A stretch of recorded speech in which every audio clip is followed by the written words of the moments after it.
Welcome to the RealTrending podcast, where we speak to the brightest minds in real estate about leadership, growth, business strategy, and trends. I'm your host, Tracey Velt. I am the Senior Director of Data and Content for HW Media, which includes RealTrends and HousingWire. And today, I'd like to welcome one of our 2023 RealTrends GameChangers, Bess Freedman, CEO of Brown Harris Stevens. Her brokerage grew 163% over the past 5 years by transaction side percentage based on RealTrends 500 data. We'll dig into her business model, how she grew the brokerage, and what the future holds for her firm. So welcome, Bess. Thank you so much, Tracey. It's a pleasure to be here with you. Yeah. And obviously, that growth is very impressive. So let's talk a little bit about, we'll just start with that. Talk to me a little bit about, some of the things that have happened in the past 5 years. Have you had some mergers, acquisitions? Obviously, a lot of that was also organic growth. So tell me a little bit about how your growth evolved over the past 5 years. Yes. So, obviously we have our regular recruiting, which is, it would never be a level like that. But we did absorb Halstead during the pandemic. And Brown Harris Stevens is a legacy company. We're celebrating 150 years in business this year. And Halstead is a younger company, but had the same ownership. And so during the pandemic, I was asked to merge the companies or absorb Halstead. So a big portion of our growth is attributable to that. And it was a great thing for us because Halstead brought in a lot of creativity, innovation, excitement, new leadership, and a talent pool of agents that is phenomenal. We had a huge party in January to celebrate our 150th anniversary. And it was the first time that Brown Harris Stevens and Halstead agents, which are now Brown Harris Stevens all together, got together to cut the rug, have some fun. And it was just fire. It was fun. It was the perfect complement coming together. So that's a lot of our growth. But we do hire new agents. We don't aggressively recruit the way that many of the firms are doing, and paying and doing all those things. But we do hire agents, and we do a good job of that as well. So I want to dig a little bit deeper into that with your recruiting strategy, or really maybe it's more of an attraction strategy, honestly. You have a very well-known name in the industry and a lot of respect. So what do you have? Do you have a recruiter, or do you handle a lot of that yourself, your managers, your agents? Talk to me a little bit about your strategy for growth. Yeah, it's interesting. So much has changed, Tracey, just even in the last decade. It's a very different landscape than it was. We don't have a recruiter the way that a lot of companies do. And I see the text messages because the agents share them with me. They get these aggressive sort of like trying to, get a stranger to go out with you, and so we don't do that. It wouldn't be in line with our culture, but yes, we do. A lot of times we have a great executive team. We'll have agents from the community who are unhappy, who will reach out and want to meet. And sometimes we know something's going on or we'll connect with them, but we do it much more organically, relationally versus a transaction. It feels like they're just trying to put people in chairs and hire and pay them. And you and I probably both would agree that when you pay people to come and join you, they will get bought again, inevitably. And so I think that's a short-term strategy. And we just don't do it, which is why we have had perhaps some of the best retention in the industry. People are here because they want to be here, not because we wrote them a check. They're here because they believe in what we're doing. And so our recruitment is one of, we work hard, we want to hire people who want to be here. And I also don't necessarily believe in trying to break apart a harmonious relationship. If an agent is doing well at another firm and they love it, why would I want to come in and pull them apart from that? Something about that feels wrong to me. And I'm not trying to be a goody two-shoes. It just doesn't feel right. And I know a lot of firms are doing that, and that's the path they're taking.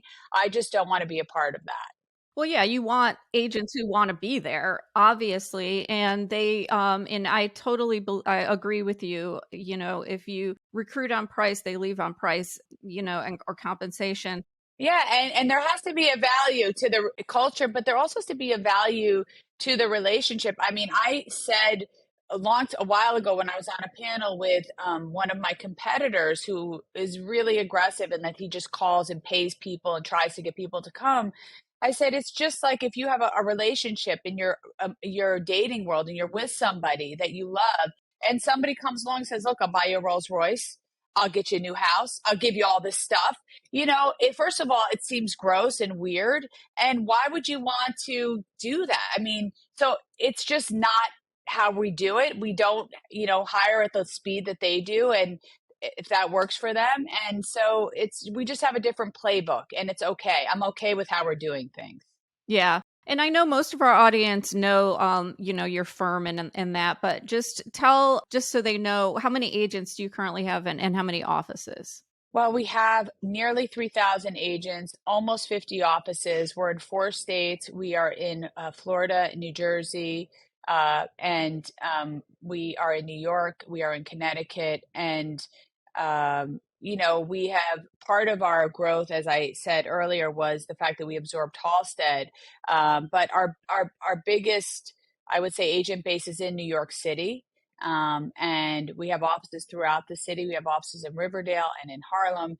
And so we are privately held. I like to call us the last woman standing because there's just no more of that anymore. It's a very different business model. And so it feels nice to be a part of a company that has the heart of a mom and pop. And this morning, Tracy, I met with about 20 of our executives. We sat in a room around a table, coffee, breakfast, and strategized for 2 hours. And, it's like we get to create and dream out loud together and make decisions. And I don't know that every company gets to do that, but I feel really privileged that I'm a part of that. Not everybody can. They have shareholders, they have all this stuff. We don't have that.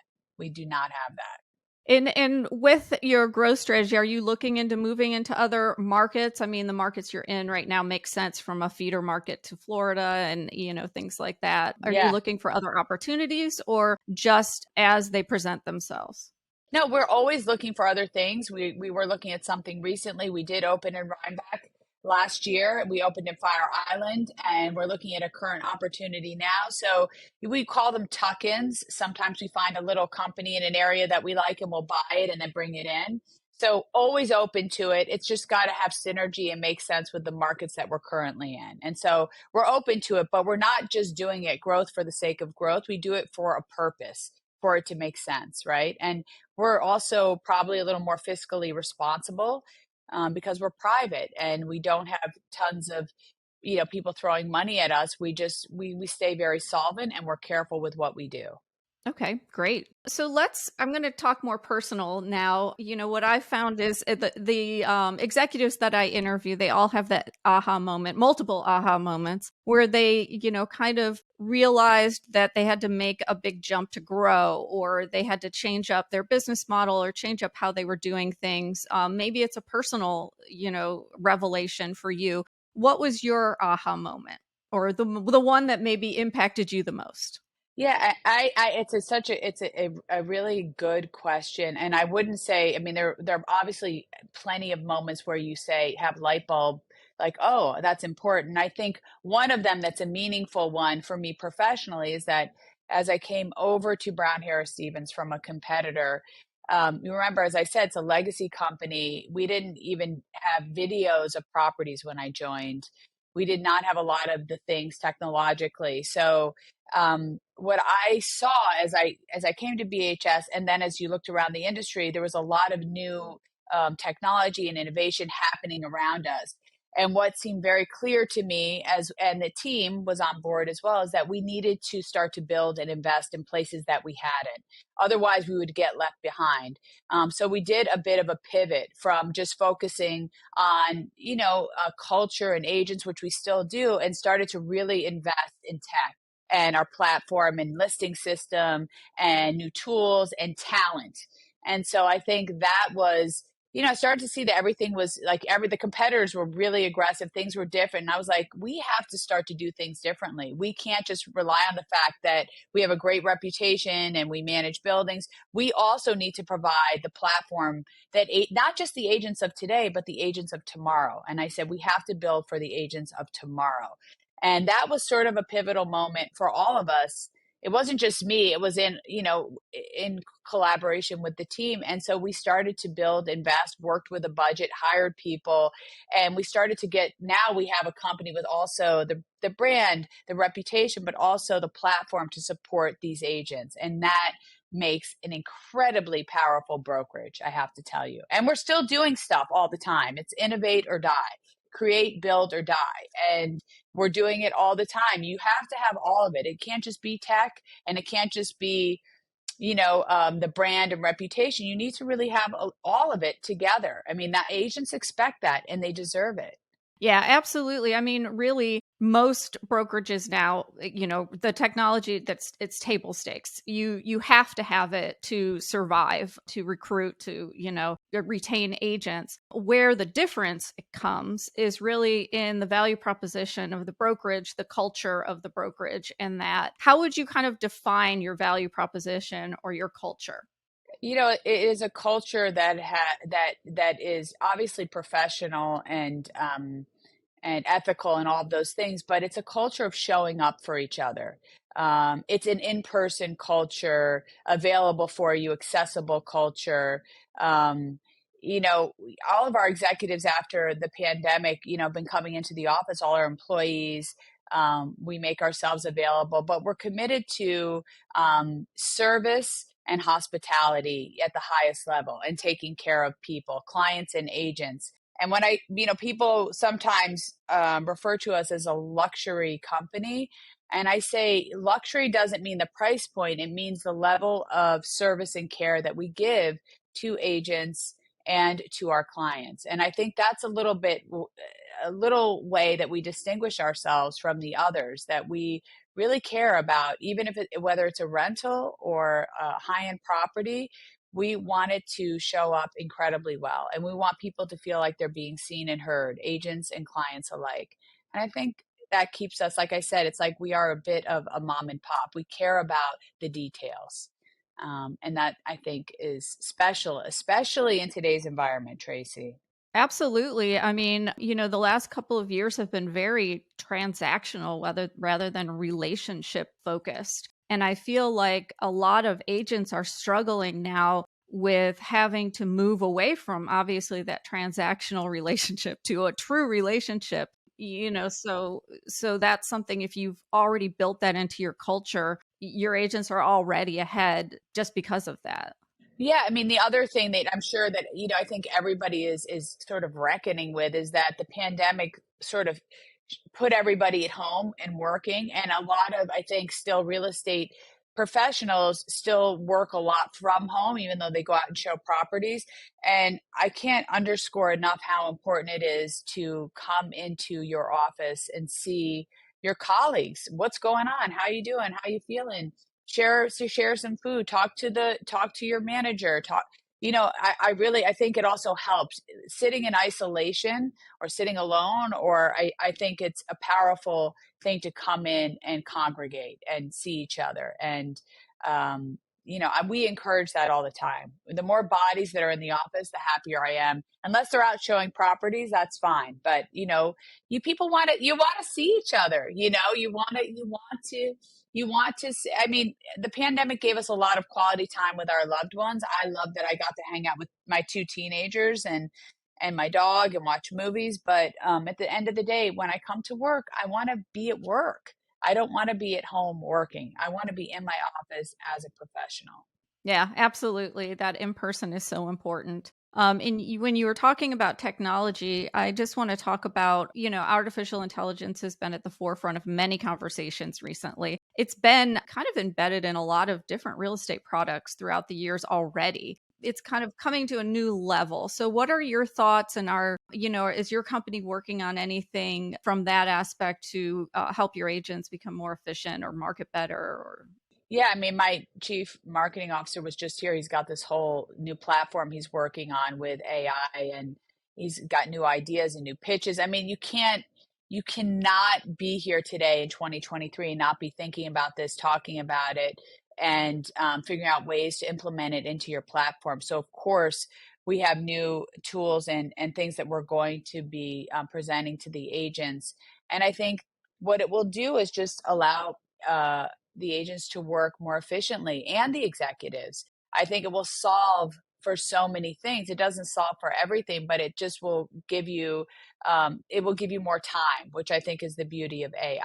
And it's forgetting about real estate, which I think it will add a lot of value, but think about what it will do with, in the healthcare industry and in medicine and all those things. I think there's a lot of incredible things coming our way in a lot of industries, and real estate will definitely benefit greatly. And we've already had some different things that we've used, information that you can gather on people and what you can assess from that. And so there's just so much more to come. It is overwhelming. I think anytime there's change and this level of growth and technology, people start to feel overwhelmed because it's new and you have to learn about it. But I think it will be very exciting if done the right way. Yeah, and I feel like we've moved past the whole disruptor, talk of many years ago, where agents are realizing they're not going to be disintermediated by any of this tech. That what we talked about before, the relationship aspect of real estate is so strong, and the trusted advisor side of it when you're purchasing, a very expensive item, a house, that you're not gonna, most people are not comfortable just hitting a button and saying, okay, it's done. So No, Tracey, thank you so much. I can't underline that enough. What you just said is really sacred information. There was all this talk like the disruption and agents are going away. And you and I both know that is, in fact, that is so far from the truth. Agents have become, as you said, the valued expert for people. When you buy a home, it's typically your most expensive investment of your life ever. It's your biggest purchase. And people want to go in and see the property. They're not going to buy it online. And they want to talk to someone who has knowledge and expertise. And even when they're selling their home, think about when you're selling your home, people are coming in, your agent is coming in where your children are, where your family sits and has dinner. Or if you lost a loved one, it's maybe your mom's apartment, or where if you're getting divorced, it's all those bitter or sweet things, and you're bringing someone in so close to you. It is an emotional commodity, and the valued advisor, as you refer to, has become even more valuable throughout this time. That's what we've seen. So disruption, that was a trendy word.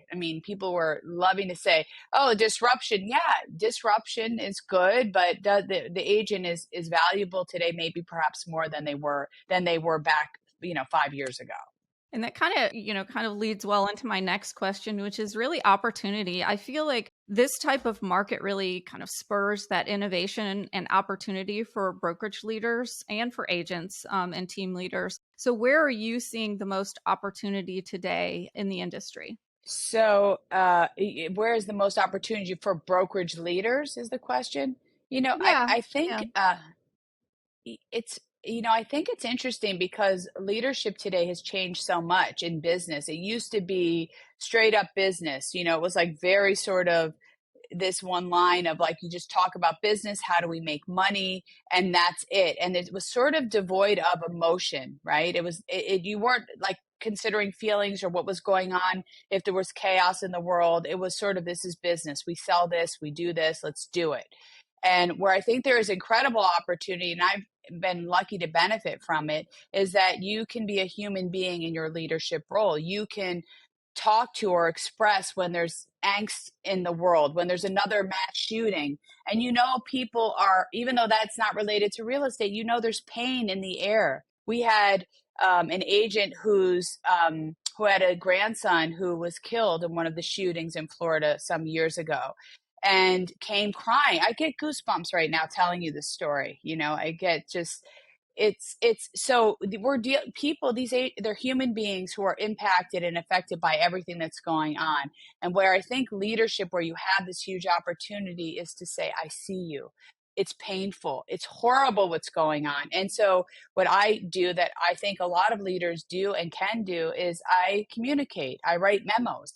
I call them sort of love notes to a company and to people. And so I connect with them when there's good and bad things going on.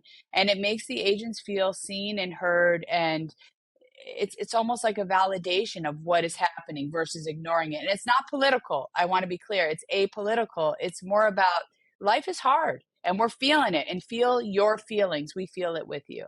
And so I think that's an opportunity, because you bond with people in that way. And that's what I love about, at least I'm able to do that.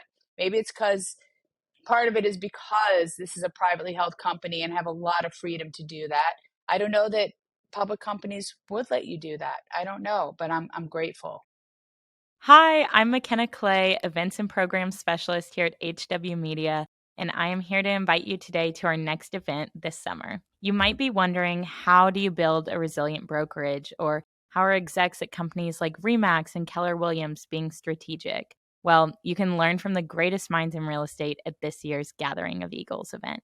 Join us in Austin, Texas, June 18th through 21st as we bring together the most elite brokerage, association, and team leaders, C-suite leaders, and top producing agents to grow, network, and really set the pace for what's next in our industry. As a valued podcast listener, we're offering 25% off the event just for you. Use the code podcast23 on the events page on realtrends.com. Again, that is podcast23, and we can't wait to see you in Austin.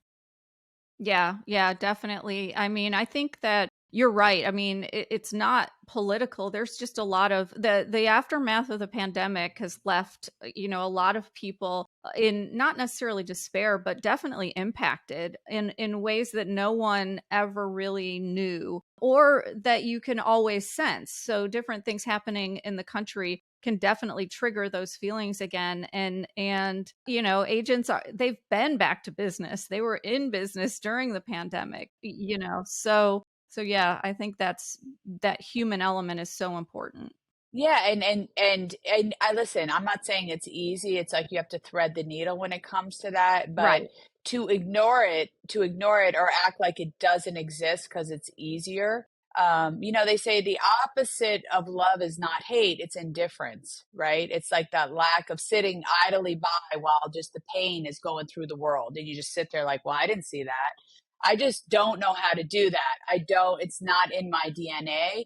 I feel it, I see it, and I feel for you. And on a human level, that's the beauty of real estate, because it's a relationship business, and we're working with people who are going through these very intense situations, and so we're showing up for them in that way. So it's sort of like a ripple effect. I'm glad we get to do it with our agents and with our clients. It's really a great way to go through the world, to be able to feel and see and talk to people about it. Yeah, absolutely. So let's switch gears. We're going to pivot to business. What have you found to be the greatest business lesson you've learned? Maybe let's put it to your current company, or could be before. Yeah. So maybe it was, I have to say, maybe 7 years ago. I'm not sure, 6, 7 years ago, we were working on this, a new technology platform, really expensive, intensive, all this stuff. And I was very frustrated with the team, with the things I wanted. And the chairman of my company, Will Zeckendorf, who's a brilliant guy, was like helping and guiding and leading and doing a lot, when we were building this new system. And his leadership is really what got us there. And in my frustration one day, he came into my office, shut the door, and he looked at me and he said, "Bess, sometimes you just got to fight with the army you have, not the army you want." And when he said that, it's simple, right? It sounds simple, but it stopped all these moving pieces of going nowhere in my head. And I said, you know what?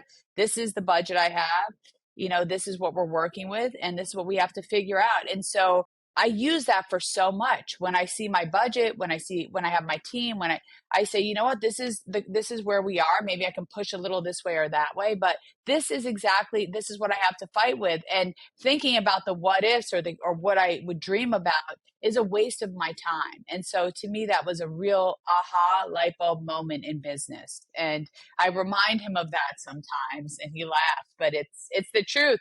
You really do want to work with what you have. It's like anybody. It's like anybody who's out there. I just sat down at lunch, and some young man was talking to me about his future and what he should do. And it's the same thing. It's like, work with what you got. I said, what are you good at? That's for people too. Don't try to, be a singer if you can't sing. Work with what you got. And you can apply it to everything. So I'm always grateful to Will for imparting that wisdom on me when I was in the scattered state of mind. And so I would say that personally and professionally, work with what you got. Don't try to create things that you don't have. So that would be my piece of wisdom that I would share with everybody else. Thanks to Will. I love that. I love that. It's a good one. Yeah, it is a good one. I'm going to take that too. So, because that is a good lesson for me to learn. We can all do it. I have to remind myself, Tracy, too, sometimes because I get carried away sometimes. So we have to I have to remind myself. Yeah. So let's talk about inspiration, motivation, any podcasts you're listening to, books you're reading, where do you, any coaches you're working with, anybody who's really, or any, book that's really inspiring you, motivating you right now. Well, I for podcasts, I have so many that I love, but I will have to say my go-to that I listen to, Professor Scott Galloway, who is an NYU professor and also a marketing guru. His name is on his podcast is the Prof G, with G as in goat. I love him. He's hilarious. He is so funny. I laugh so much at it, but he's also brilliant, and he breaks down what's going on in the world, in the market, and he understands marketing. He's a commentator on what's going on culturally. He is, to me, like, I love Prof G. He's somebody I listen to all the time. And so he's one. The other one that I love is Super Soul, which is Oprah's. And she has great guests, but also sometimes she just talks about things, about life, about struggles, about relationships, about anything, hard times. I listen to that. And Howard Marks, who is the chairman of Oak Tree Capital. If you're interested in knowing more about, the stock market or markets in general and history, and he's like a Warren Buffett type, a little younger, super smart, savvy. That's a great podcast. I love that one. So those are just some of them. There's so many. The All In podcast is another good one. Podcasts, there's just so many. It's like I look at my library sometimes and I have like so many, it's hard to choose, but those are the ones I listen to a lot. And for books, I have so many books that I love. Some of my go-tos, I love, have you heard of Malcolm Gladwell? Yes. So one of my favorites is Outlier. The current book that and I love all Jim Collins' business books, From Good to Great. All of those are fantastic. So I would encourage those. But I have my latest book is Dr. Peter Attia, who is a doctor who advises on wellness. And it's this big, thick book on how to live, how to take care of yourself. And so I've been reading that just because it's sort of a dive into health and taking care of yourself. And, the latest thing that I've been doing are these cold plunges. They're not for the faint of heart, but there's a place here in New York City called Remedy, which is on 21st Street. And it's a 6-minute, 39 degrees. You go in. And I'm doing one this weekend, and they're fantastic. I don't know how good they are for you, but what they are good for is your mindset. It feels like you can overcome and tackle, like the fact that I can do those. I feel like there's almost anything I'm not afraid of now, because I was afraid to do it. And that saying, you have to enter the caves you most fear. So that was one of those caves I feared, and I got it tackled. So yeah, I've only done it once. But what I do now is I just do the cold face plunge. I do that every morning. But that's something, whatever it is. With ice and, I mean, just, I don't know. It makes me feel better. And, but it's good really for you. The wellness and all of that as well. So, and I asked this question selfishly. Yeah. So yeah, because then I find great podcasts to listen to when I ask this question too. So. I mean, it's so hard to listen to all of the ones that you like, but if you like irreverence and your wit and you're witty, I'm telling you, Scott Galloway, my mom sent me an email over the weekend because she loves him too, and so he's just He's my kind of guy. Love him, love him, love him. And he's not for everybody because he says a lot of irreverent things, but that's my sense of humor. So I love him. So I would encourage people if they want to chuckle. I love, I've been listening to On Purpose, Jay Shetty's Oh, podcast. I have that too. I love Jay Yeah. Shetty. I love him. Yeah. And Tim Ferriss. Yep. And I'm not as big a fan of his celebrity interviews as I am with when he brings in the experts or he does his own little 30-minute podcast. I love those. I love Me too. that. I love those. Well, because Yeah. they're very informative. He also comes up with really incredible quotes. I follow him and read a lot of his stuff. Yeah. And he's such a heartfelt. He was a monk, right? Wasn't he a monk for a little while? Yeah, his whole story is so deeply interesting. You know, there's a guy that's just in the universe to spread love and joy. And he's here for the greater good. You know, he's here for the greater good. That's enough. You're right. That's enough. What other podcasts do you like, Tracey, besides that one? I don't even know the names of them. I like the Roxy Nafusi.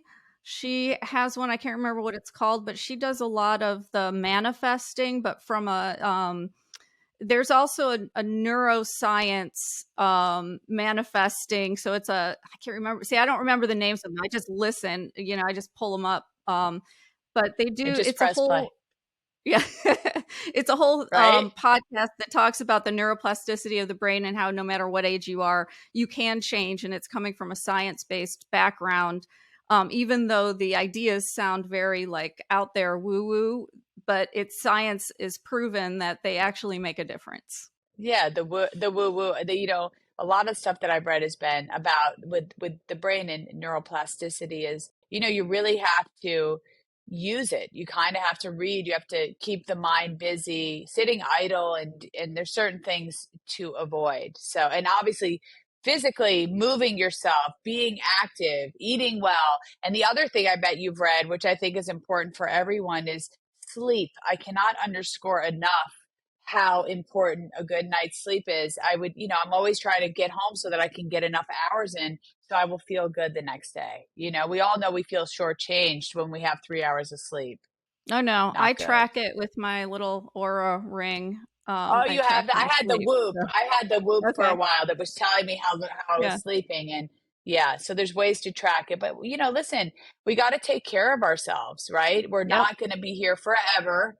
And so while you're here, you want to have good quality of life. I just sat when I was sitting next to this kid talking to him. He was like had all these concerns. I said, "How old are you?" And he said, "I'm 23." I said, "Kid, you're a time billionaire. You got your whole life ahead of you." I said, I said, "You have your health, you have your rent paid for, he lives with his parents." I said, "Go out there, brother. You can do it. It's all up to you. It's all what you think. Like, go get it." And so it is true. I say it to my kids too, and they call me Dr. Phil. So whatever. Yeah. Well, I do me. with my kids as well. And I have a 17-year-old. I know you said you have teenagers. Me too. And I have a 27-year-old. So I'm constantly sending them little, you know, quotes and podcasts to listen to and things like that. Like if you believe it, you can achieve it. If you see it, you can be it. So your 17-year-old is a junior?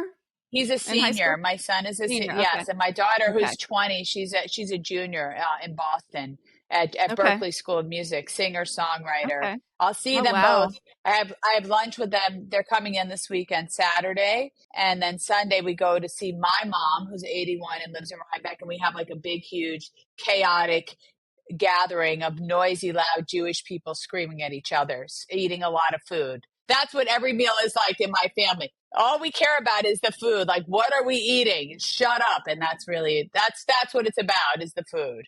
It's really no different from my husband's big Italian family. It's the same way. So same thing. And exactly. So I'm excited for that. That should be fantastic. Yeah, that's great. So we took a little path off of the sorry the about that. Yes. No, I love it. This is what it's all about. It's just kind of connecting, and that's what I love about the podcast too, is the different paths we can take. You know, there are a lot of brokers who are listening to this who are looking to expand and haven't.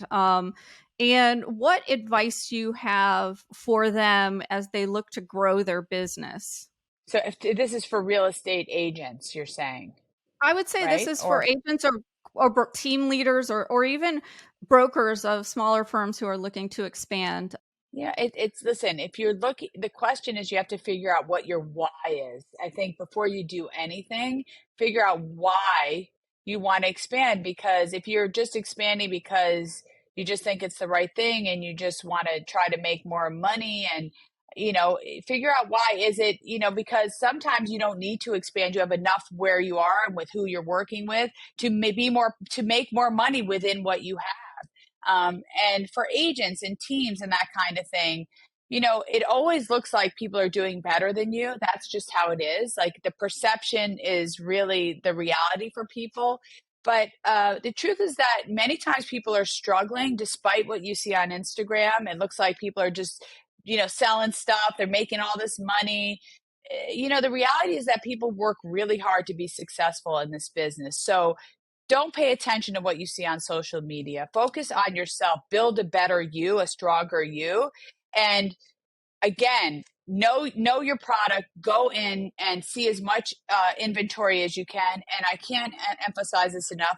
Go into the office, meet with your colleagues, talk to people, learn what you can, go to meetings, go to all that stuff, and try to build a stronger, better you. I think there's a lot of opportunity just within yourself. People are always looking outwards to try to figure things out versus sort of what you have and making that better and stronger. I mean, just growing and having more people doesn't make you better. And a lot of time people think that profits are not a purpose and growth for the sake of growth is nothing. But if you're trying to just grow to get better because you think you'd be in this market would help this market and would work well together, and then you have something. But don't forget, don't underestimate the power of building a better you, being well prepared, working harder, showing up earlier, going into the office, knowing the inventory, knowing how to pitch it better, do it on an iPad, getting your stuff together versus looking every place else. I think sometimes we forget to look at ourselves and figure out how to be better at what we do. Don't chase things. That's never good. Work on you. And I think that is always a recipe for success, even for brokerages that are thinking about wanting to get bigger. I would fix the broken pieces before you try to expand and then decide where it makes sense. Yeah, because I think there's this idea that just got to grow, got to get big, got to be everywhere. That doesn't always work. As we've seen in the news as of late, a lot of people are losing a lot of money because they wanted to grow so much, so fast everywhere. And they may be everywhere, but guess what? You're everywhere losing money. And so if that's the goal, mazel tov, bravo. But our goal is to create a great culture, have really talented agents show up well, and we would love to be able to make some money too and not lose money. That's really what we're trying to do. And we'll grow at a slow, we're the tortoise. You can be the hare. We'll be slow and steady every day, all day, because we're going to get there the right way. Not to be a goody two shoes, but that's what I think. So my last question is just, what does the future hold for your firm? I think you just told me, kind of. So I did. Yeah, listen, the future for us is any and everything. There could be new places that we open up if we think it makes sense, new talent. All the time we're looking to hire new people. We just, we have a whole new branding campaign that we did that we're still doing. We're doing another launch of that. And the fun just continues. I would just say mucho. There's so many things for us in the future at Brown Harris Stevens. And to me, it's the best company that there is. It's a graduate school for real estate. It's for people who are serious about working in the real estate world, not for fluff and spin, but for being a professional and having a purpose. And that's what we do every day, all day. And we have a lot of fun. We have a lot of fun together. We have a lot of respect for each other. And that's what feels so good about this place, Tracey. That's why I feel very lucky. Just got to say, very lucky girl. Well, Bess, thank you so much for joining the RealTrending podcast, and congratulations on being a game changer and the mother of a new graduate, because he'll be graduating this year, right? So, or she? Well, he's actually Jakey. My Jakey was not graduating this year. It'll be next year. But whatever it is, he can take his time. I prefer he takes his time so I can spend more time with him on the weekends hugging him, which he doesn't necessarily. That's right. Like. Yeah. Well, thanks so much. I really appreciate your time. Thank you, Tracey. Wonderful.